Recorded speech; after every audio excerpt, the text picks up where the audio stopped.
First vlog from Romania है त। दुःख पायो यार रोमानिया आएर यार लास्ट दुःख पायो यार। हे भगवान् ब्याग मिलाइदिए यार आज फाइनली। ल जीवन राईको ब्यागेज फेला परेको अवस्था है। जान्छ 9-10 हजार त अब नेपाल त सिद्धियो गाइज। हेलो एभ्रिवान, दर्शन नमस्ते, welcome back to my channel and it's me your Jeevan Rai from Romania. So आज म रोमानियाको चाहिँ कोलीबासीमा छु है। मेरो योभन्दा अगाडिको भ्लग हेर्नुभयो कि भएन हजुरहरूले, मेरो लगेज टर्की एयरपोर्टमै छुटेको थियो। सो उक्त लगेजको लागि चाहिँ आज म बुकारेस्ट इन्टरनेसनल एयरपोर्टमा जाँदैछु है।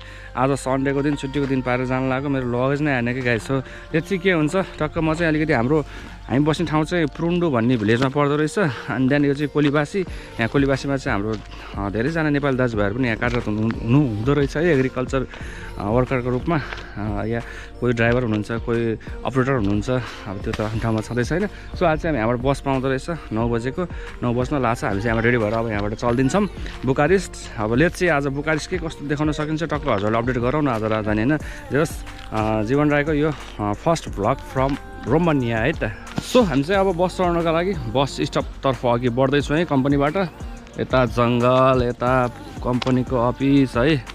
बाटो यस्तो same Nepal, ditto Nepal guys यार। अगाडि मेन हाइवे रोड छ है।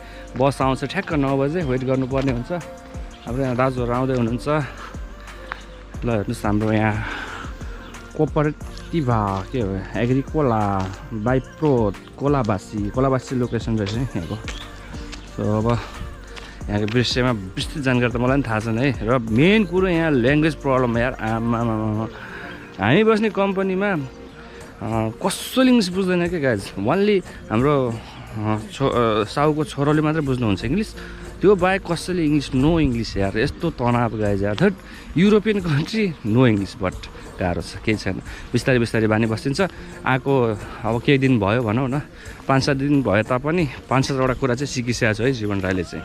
त्यो कुरा अब हजुरहरूलाई टक्क पछि अपडेट गर्दै गरौँला। बहुत बोलिन्छ गाइज हाम्रो रोमी भाषामा है। टक्क केटाहरू हाँस खेल्ने मजाक यताउता काम साम्लाउने, त्यो बोल्दै सिकिन्छ हो नि होइन। टाइम त लागिहाल्छ नि, भर 5-7 दिन भएको छ, केही छैन, बिस्तारै टक्क ल्याङ्ग्वेज सिकिन्छ।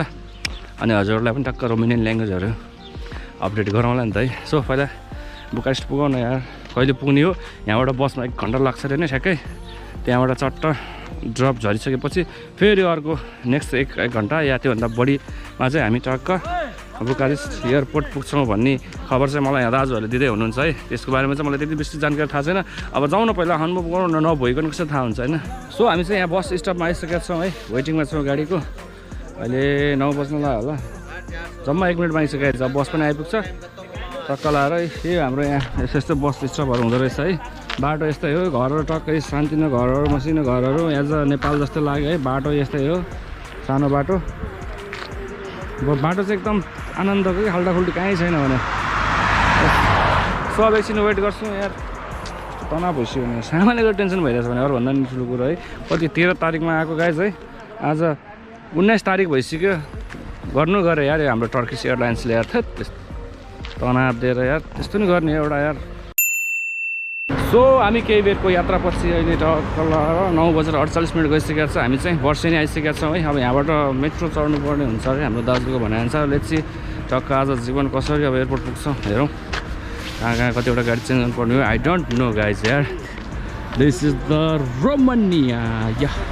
सो हामी चाहिँ यहाँ वर्षेनीबाट टक्क मेट्रो चढेर नि है, कहाँ हो ठाउँको नाम पनि कन्फ्युज हो गाइज। फर्स्ट टाइम आउँदैछु मेट्रोको लागि चाहिँ हामी टक्क अन्डरग्राउन्ड जानुपर्ने रहेछ है।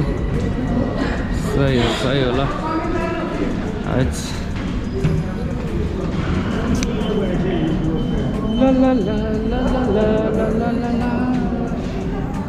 टिकट लिनुपर्ने हो टक्क। अब यहाँ टिकट कन्ट्रोल गर, टिकट लिने अनि चल्दिनु पर्छ है गाइज। आज मेट्रो चढौँ टक्क जीवन राई फर्स्ट टाइम रोमानिया आएर है। फेर ल मेट्रो आइसकेको छ गाइज है।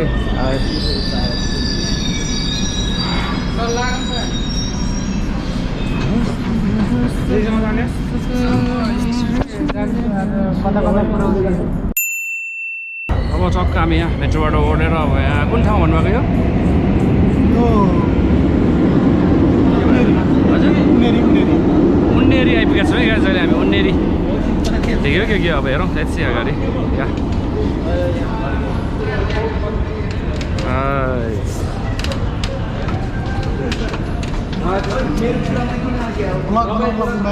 हजुर टक्क मेट्रो चढ्नको लागि चाहिँ तपाईँको यसरी अन्डरग्राउन्डमा आउनुपर्ने रहेछ है टक्क फेरि हाइटमा अन्डरग्राउन्डमा है त्यसपछि बाटो माथि चाहिँ बाटो बजार मार्केट यो सबै ट्रेनहरू अन्डरग्राउन्डै हो यहाँको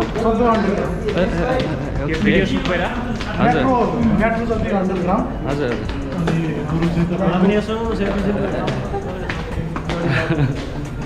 के छ ब्रदरको नाम के हो मेरो नाम कमल हो कहाँबाट नेपाल सुदूरपश्चिमबाट सुदूरपश्चिम अब धनगढी पनि पर्छ होइन मेरो धनगढीबाट पनि धेरैजनाले हेर्नुहुन्छ नि मैले चाहिँ नाइट बस ड्राइभिङ गर्थेँ कि काठमाडौँमा अनि त्यो बस ड्राइभमा चाहिँ धेरै पूर्व पश्चिम साथीहरू धेरै जोडिनु भएको छ जीवन राई हजुर सो टक्क म चाहिँ यो उन्नेरीको पार्क अगाडि छु है एज यु क्यान सी टक्क लगाएर यहाँ चाहिँ म वेटिङमा छु मैले यहाँबाट चाहिँ बोल्ट बुक गरेको छु है मनी क्रस गर्नुपर्ने हो ए यहीँ आउँछ ओके ओके ओके हजुर ल ल ल ओके थ्याङ्क यू है थ्याङ्क यू हाम्रो नेपाली दाजुभाइहरू साँच्चै सजिलो भएको छ नत्र यहाँको मान्छेले यार नो इङ्ग्लिस गाइज यार तनाव भएको भने बोट युज गरेर टक्क जाँदैछु है यस्तो मजाको ठुलो बाटो रहेछ यार पार्क रहेछ यार ल रोमानियामा जीवन राई फ्रम रोमानिया भन्न पाइरहेछ नि त अहिले त गाइज होइन है यो हो नि त पारा यस गाइज टक्क यहाँ ट्याक्सी आइसकेको छ है बोल्ट युज गऱ्यो सजिलो भएर रहेछ है गाइज अब टक्क एयरपोर्ट जाउँ कति बज्यो अहिले हाम्रो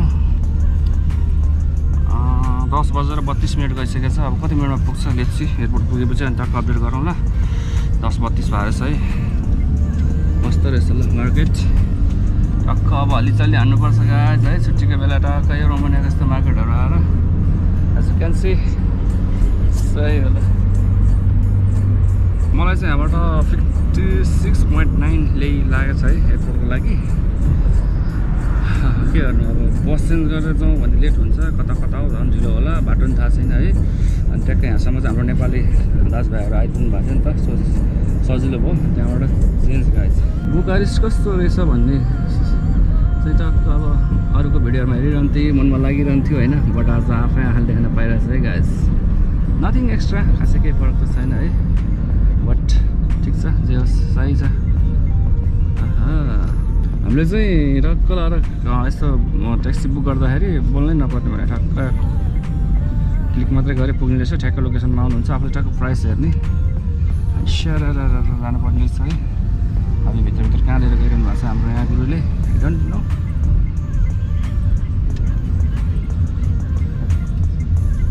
सही हो ल जस लगेज लिने बाहनाले आज बुकारेस्ट पनि घुम्न पाइयो अलि हामी बुकारेस्ट घुम्न आउन एकदम गाह्रो छ नि त धेरै टाढा रहेछ हामी भिलेज साइडमा हतपत बुकारेस्ट आउन गाह्रो छ जीवन राईले चाहिँ आज लगेज लिने हिसाबले त आउन त पाइयो बाहनामा होइन बहुत साह्रै दुःख लागिरहेको छ यार 13 तारिकदेखि लगेज हराएको अहिलेसम्म लगेज भेटेन भनेपछि टेन्सन हुँदैन त गाइज यार केही छैन अब एयरपोर्ट पुगौँ के रहेछ त्यहाँको वास्तविक कुरो भन्ने कुरो बुझेर हजुरहरूलाई टक्क जानकारी अपडेट गरौँ ल टर्किस एयरलाइन्सले यार दुःख दिनु दियो यार गाइज यार म नै खुसी छैन कि गाइज लगेज पाएपछि हेरौँ के हुन्छ पाउँछ कि पाउँदैन त्यही टेन्सन भइरहेछ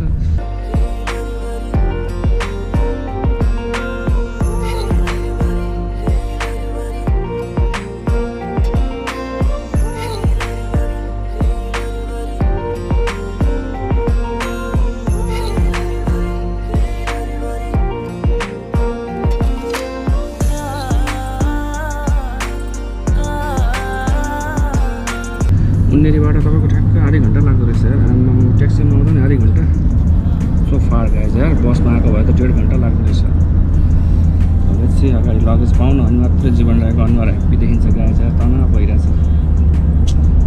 यही खान्छ नि त न पानी न भोग है सामान नभइकन कसरी खानु होइन अस्तिदेखि कति दिन भइसक्यो अब लेट चाहिँ अगाडि के हुन्छ एयरपोर्ट आयो हजुर टक्क अपडेट गरौँला है त ए भगवान् ब्याग मिलाइदिए यार आज तनाव भयो यहाँ हाम्रो अफिसरसँग सोधेको टक्क यहाँ जानुहोस् इन्फर्मेसनमा गएर यस्तो बुझ्नुहोस् भन्नुभएको छ है इङ्ग्लिस टक गर्नु हुँदो रहेछ हाम्रो यहाँको प्रहरी भनौँ न पुलिस अफिसर सर है। सो टक्क अस्ति हामी यहाँबाट झरेको थियौँ लिफ्टबाट, टक्क लिफ्ट युज गरेर माथि गएर अनि हेरौँ के हुन्छ, let's see. So guys finally जीवन राईको ब्यागेज फेला परेको अवस्था है। यस एयरपोर्टमा आएर यसो सोधपुछ गरियो, ल्याङ्ग्वेज प्रब्लम, त्यही पनि इङ्ग्लिस बुझ्नुहुन्छ यहाँनिर, तनाव छ नि यार गाइज है। ल है गाइज है, ल जीवन राईको ब्यागेज तनाव भएको यार केही दिन त। टक्कै यही हो रोमानियाको इन्टरनेसनल एयरपोर्ट यार, जहाँ जीवन राईलाई यार यत्रो दिन दुःख दिएको गाइज यार। 13 मार्चमा आएको मान्छे आज 19 मार्च भएपछि बल्ल लगेज हातमा यार। के गरे हो कि यो टर्किस एयरलाइन्सले यार, थेप यस्तो पनि हुन्छ यार सर्भिस यार। अलिकति राम्रो गर्नु नि यार, सामान बिच बाटोमा छोडिदिने अनि ल्याएपछि यहाँनिर क्लेम गरेर राखेको, देयर वाज नो क्लेम भन्छ यार। कस्तो क्लेम छैन भने यत्रो फोटोकपी, मेरो त्यो ब्यागेजको नम्बरको फोटोकपी सबै क्लेम गरेको एकैचोटि हाम्रो सबैजनाको टिमको गरेको थियो, सबैको ब्यागेज आयो बट मेरो आएको थिएन। लास्टमा जीवन राईकै ब्यागेज लिनलाई टक्क फेरि एकपटक हामी रोमानियाको एयरपोर्टमा आइपुग्यौँ। जे होस् आज लगेज भेटाएको छैन, सबभन्दा ठुलो खुसी कुरो यही त हो नि होइन। अरू के छ र, अब त गयो, अलिअलि त गइहाल्छ नि, उताबाट आयो गयो, अब जान्छ 9-10 हजार त अब नेपाल त सिद्धो गाइज यति लगेजले गरेर यार। के गर्नु त, अब आइहाल्छ, अब जानु परिहाल्यो नि त होइन। यहाँ पछाडिबाट त ट्रेन पनि लाग्दो रहेछ गाइज है, बस ट्रेनको नो आइडिया। गाह्रो छ, म्यापहरू हिँड्न त सजिलो, बट हामी चाहिँ भ्यालीभित्र भएको भए त जीवन राई त्यो बुकारेस्ट त मजाले फन जति घुम्यो नि घुमिन्थ्यो गाइज, टेन्सन थिएन। अब प्रुन्डु पुग्नु छ, आउटसाइड हो है, गाडीहरू जुन पाए त्यो जाँदैन। फेरि यहाँबाट अहिले म यही बुकारेस्टको छेउछेउतिर गएर पुगला, त्यहाँबाट बसहरू नपाउँला होइन। त्यहाँ ठाउँमा पुग्नुलाई कस्तो अल्टो ठाउँ छ क्या पुरुन्डो, उता जुर्जु भन्ने ठाउँ भएको भए नि हुन्थ्यो, सजिलो हुन्थ्यो। कता हो कता बिचतिर पर्ने रहेछ, एकदम सानो भिलेज छ, जुन भिलेज चाहिँ म अब हजुरलाई केही दिनमा एक्सप्लोर गर्नलाई है। जे होस् दुःख पायो यार रोमानिया आएर यार, लास्ट दुःख पायो यार। फेरि ब्यागेजले गरेर कम टेन्सन भयो यार। 13 तारिकदेखि एउटै कौडामा धन्न कम्पनीले अलिअलि ड्रेसअप दिएको थियो र काम गर्न सजिलो भएको थियो। BOLT बोल्ट है गाइज एप्लिकेसन इन्स्टल गर्नु होला, टक्क लाएर रोमानिया आइसकेपछि हजुरहरूलाई आउन जान एकदम इजी हुनसक्छ। म नि यहाँबाट अब हान्दिने हो, म्याटर्ने बोल्टै हान्दिने हो। बोल्टमा यहाँ कति देखाइरहेको छ हेरौँ न। सो गाइज म चाहिँ यहाँबाट निस्किसकेँ एयरपोर्टबाट। 282 रुपियाँले लाग्यो है, खतरा यार। केही छैन, अब सामान आइहाल्यो, टेन्सन छैन। अस्ति साउले दिनुभएको टिप्स थियो अनि मसँग 300 यहाँको मैले एक्सचेन्ज गरेर ल्याएको थिएँ। खलास गाएछ, अब अलिअलि छ पैसा, no problem. So guys final रुममा आइपुग्यो है। रुममा चाहिँ कोही घुम्नु रहेछ हाम्रो दाजुभाइहरू, सायद आज होलिडे मनाउनु घुम्न जानुभयो होला है। सामान आइहाल्यो कि भद्रगोल छ, भोला तनाव गाइज यार। कति बज्यो हैट, 2 बज्न लागिसकेछ गाइज यार। भोकला तनाव, पहिला गम भात त खाउँ, जस केटाहरूले बनाएर राखेको रहेछ, खुसी लाग्यो। अब यही थियो आजको अपडेट। ब्याग भेट्यो है गाइज जीवन राईको, टेन्सन नलिनु होला मेरो फ्यामिली मेम्बर्सहरूको लागि। खालि सब मिक्सीको ठाउँमा अचार, फ्राई मासु, चिकन, तरकारी, भोक लाग्छ गाइज एकै ठाउँमा हालेर गम मुसिहालेँ मैले त। अब खाना खाने अनि साउन्डहरू मिलाउँछु, केटाहरू आउँछ होला। सो यही थियो आजको अपडेट है। अब आगामी दिनहरूमा अब कामहरूको विषयमा टक भ्लगहरू निकाल्दै जान्छु। यो सामान एकदम टेन्सन भएको थियो गाइज, म त भ्लग पनि बनाउनु मन नलाग्ने, केही मन नलाग्ने होइन। त्यो एउटा पाइन्ट थियो त्यहाँनिर हो, त्यो पाइन्ट सिङ्गल छ अझै पनि, त्यही पाइन्ट लाएर यत्रो दिन बस्यो यार। आमामा गर्न काममा कहीँ जानु पर्दैन नि त, यहीँभित्र हुन्छ कामहरू, आनन्द छ, त्यही भएर हो। अब खाना खान्छु टक्क लाएर है त। ओके, अब सी यु अन नेक्स्ट अर्को भ्लगमा भेटौँला।